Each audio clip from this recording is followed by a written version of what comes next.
Hello, this is Tamil, and this is a quick tutorial on how to create a Gothic pattern with Clip Studio Paint. So as you can see, I'm just sketching out a pretty basic skull that I will be then adding later quick patterns around it so I can make a tileable pattern in Clip Studio Paint.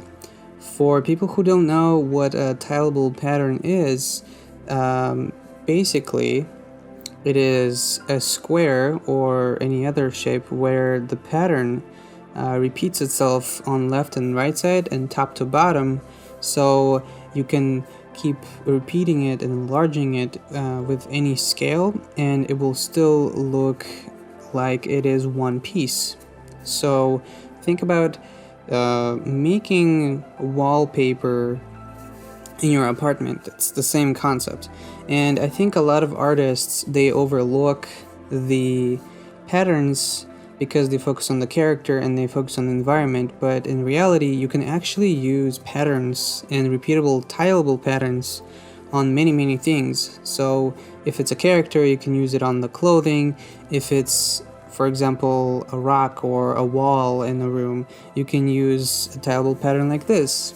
So yeah, I will finish the sketch, and after that I'll quickly go over on how to make the pattern using Clip Studio Paint.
So once you finish your pattern and you know what you want, you can actually create a guideline, and for that you need to go into the ruler tool, which is the very bottom one, and it looks like a ruler, and in that tool you want to select figure ruler, and in the settings you want to go into a square so that you can create a square holding shift, or you can create any other shape using that same thing. So right after that, as you can see, I'm going to create a drawing that is smaller, put it on the left side and divide it in half.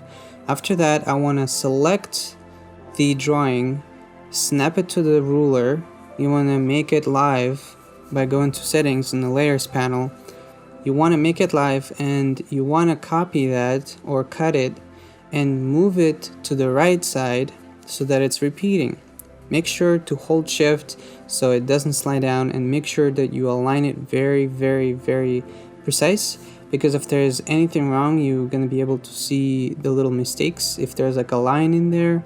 So if your selection tool or something else is not aligning and is not snapping to the ruler tool, you want to make sure you go into view and you can snap to the ruler. After that, you can create the same exact thing from top to bottom, and you just fill in between, like the middle space, with whatever you want. And I find it best that if you have an asymmetrical drawing, I can actually flip it horizontally for some of them so that it feels a little off and it's not too repeatable.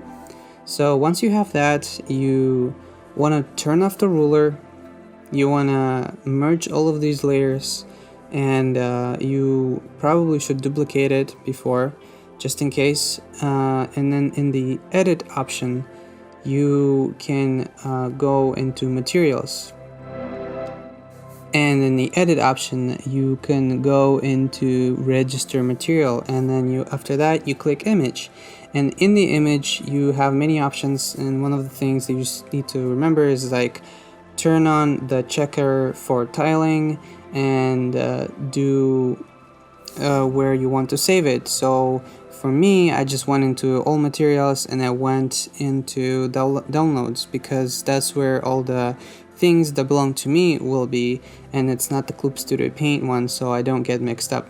After that, you can just go into window and show all material, and after that you just drag it and drop it, and it should work completely fine.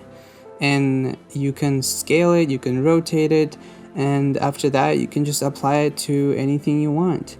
And in this case, I just decided to draw a quick biker with a bandana on it, and the cool part is that my pattern actually made it transparent, so now I can add anything behind the pattern to maybe make it better or add some shadows to the bandana without damaging the pattern itself.